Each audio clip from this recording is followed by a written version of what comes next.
Hello বন্ধুরা, আবারও চলে এসেছি নতুন ভিডিও নিয়ে। তো আজকের কথা বলবো ইন্ডিয়ান ওমেন্স ক্রিকেট টিম নিয়ে। হ্যাঁ, আমি এইবারে প্রথম ভিডিও করছি ওমেন্স ক্রিকেট টিম নিয়ে, যেহেতু ওয়ার্ল্ড কাপ চলছে তাই নিয়ে।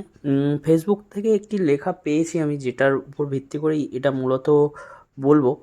তো চলো, তোমরা যারা নতুন এসেছো আমার চ্যানেলে তারা প্লিজ চ্যানেলটাকে একটা সাবস্ক্রাইব করে দেবে, ভিডিওটা ভালো লাগলে একটা লাইক করে দেবে, আর বন্ধুদের সাথে শেয়ার করতে ভুলবে না। তো চলো শুরু করা যাক।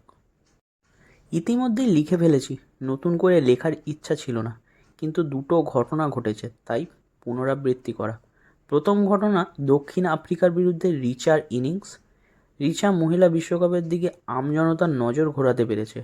লোকাল ট্রেনে মেয়েদের আগের ম্যাচ হেরে যাওয়ার জন্য আফসোস শুনব, প্রত্যাশা করিনি। এটা বিচ্ছিন্ন ঘটনা বলতেই পারতাম। সেখানে দ্বিতীয় ঘটনার তাৎপর্য, আজ ভারত অস্ট্রেলিয়া ম্যাচের হটস্টার ভিউয়ারশিপ, যেটা একসময় 5.5 CR প্লাস দেখাচ্ছিল, সাধারণত উমেন্স প্রিমিয়ার লিগের আরসিবি ম্যাচ ও ফাইনালে 2.3 কোটি ভিউজ দেয়। চলতি বিশ্বকাপে ভারতের শ্রীলঙ্কা ও পাকিস্তান ম্যাচ 1.5+ CR দর্শক দেখিয়েছে। দক্ষিণ আফ্রিকা ম্যাচে 3 কোটির আশেপাশে। ভারতের সাধারণত ম্যাচগুলো 60 লাখের মতন থাকে। পরপর দুটি ম্যাচ হারার পরও যদি আগামী রবিবার ইংল্যান্ড ম্যাচ দেখার আগ্রহ আপনার থাকে, তাই এই চর্বিত চর্ম। ভারতের বোলিং নিয়ে হাহুতাশ চলবে। গত বিশ্বকাপের পরবর্তী 3 বছরে ভারত মোট 23 জন স্পিনার ব্যবহার করেছে। এদের মধ্যে 13 জন কোনো ভালো উইকেট নিতেই পারেনি। শ্রেয়াঙ্কা পাতিল ও আশা শোভনা চোট না সারার জন্য এনসিএ দায়ী। টিম ম্যানেজমেন্ট কিছু করার নেই। বাকি 10 জনের মধ্যে 4 জন দলে আছেন। দীপ্তি গত 3 বছরে দুনিয়ার সর্বোচ্চ উইকেট শিকারী। রানার মতন ক্লাচ প্লেয়ার এই মুহূর্তে ভারতে নেই। চরণী দেশের সবচেয়ে প্রতিশ্রুতিমান স্পিনার। আরেকজন আছে পারুনিকা সিদোদিয়া, যিনি সম্ভবত আগামী বছর বিশ্বকাপে দলের আগে আসবেন। চলতি বিশ্বকাপে যে 3 স্পিনারকে ভারত দলে নিতে পারত তারা হলো প্রিয়া মিশ্রা, তনুজা কানোয়ার ও প্রেমা রাউত। এদের মধ্যে প্রিয়া ও প্রেমা রানা বা চরণীর বিকল্প নয়, একমাত্র তনুজা দলে আসতে পারতেন। অন্যদিকে জোরে বোলার, সারা দেশে 3 জন ঠিকঠাক জোরে বোলিং অলরাউন্ডার আছে, পূজা বস্ত্রকার, কাসবি গৌতম ও আমনজোস। এদের মধ্যে পূজা ও কাসবি চোটের জন্য বাইরে।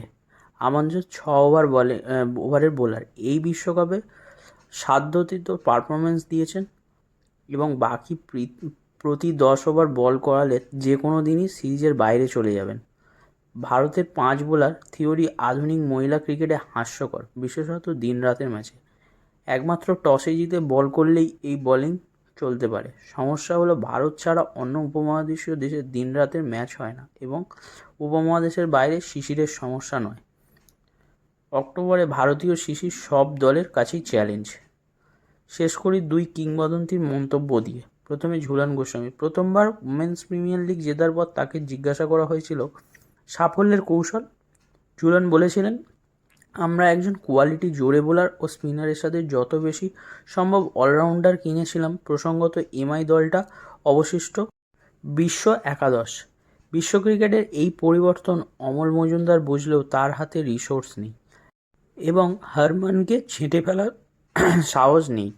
অতীতে মিতালি রমেশ পাওয়ার কনফ্লিক্ট তিনি চান না, আর এমনিতেও দলটা গত 1.5 বছর স্মৃতিই চালায়। হারমান চোটের জন্য অনেক ম্যাচ খেলেননি এবং কেউ তার জায়গায় দখলও করতে পারেনি। যেমন প্রতিকা শেফালির জায়গায় এসে গত 1 বছরে 700+ রান করেছেন। দ্বিতীয় যুক্তি, চলতি বিশ্বকাপ শুরুর আগে অঞ্জুম চোপড়া বলেছেন 9 নম্বরে স্নেহা রানা আছে, তারপরও কোনো দিন টপ অর্ডার চললো না, তো কোনো একদিন লোয়ার অর্ডার। তাহলে এক ব্যাটার ছেটে আরেক ব্যাটার রানাকে খেলিয়ে একটা অতিরিক্ত জোরে বোলার খেলা। রাতের বেলা শিশির ভেজা মাঠে অনভ্যস্ত স্পিনাররা কী করবে? অঞ্জুম জেমিকে বাদ দিতে বলেছিলেন। সবচেয়ে বড় কথা, রেণুকা খেললে মিডিল ওভারের পুরো লোডটা দীপ্তির উপর পড়ে না, আর রানাকে ডেতে বোলিং করাতে হয় না। এবারে পাকিস্তান ম্যাচে বোঝা গেছে যে রেণুকা পুরো ফিট না। দুর্ভাগ্যবশত অরুন্ধতিকে ম্যানেজমেন্ট ভরসা করে না।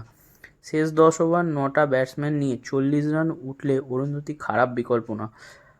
ভারতের ম্যানেজমেন্ট অতিরিক্ত সাহসী হয়ে জেমি বা হার্লিনকে বসাবে না। গত বছর টি-20 বিশ্বকাপে এই ফ্লেক্সিবিলিটি দেখতে গিয়ে ডুবেছিল। শেষ 3 ম্যাচে 2টো জিতলেই সেমিতে।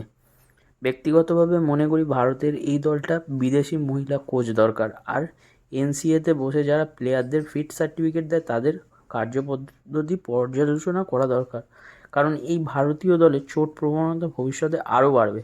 সারা মরশুমে 2টো ঘরোয়া টুর্নামেন্ট আর 2টো আন্তর্জাতিক সিরিজ খেলার থেকে সারা বছর ক্রিকেটে খেলার যে পরিবর্তনটা গত 3-4 বছরে এসেছে, সেটার সাথে ইনজুরির প্রিভেনশন স্কিমের একাত্ম হতে আরও কিছুদিন সময় লাগবে। সবার ম্যাচ ফিটনেস তো আর স্মৃতি বা দীপ্তির মতন না। ইতি। তো আজকের ভিডিওটা এই পর্যন্তই ছিল। মেনলি মহিলা ওয়ার্ল্ড কাপের যে কথোপকথন ফেসবুক থেকে পাওয়া। তো তোমাদের কেমন লাগলো ভিডিওটা? ভালো লাগলে একটা লাইক করে দেবে, বন্ধুদের সাথে শেয়ার করবে, আর নতুন হয়ে থাকলে অবশ্যই সাবস্ক্রাইব করবে। তো আজকের মতন টাটা, আবার পরে আসবো নতুন ভিডিও নিয়ে।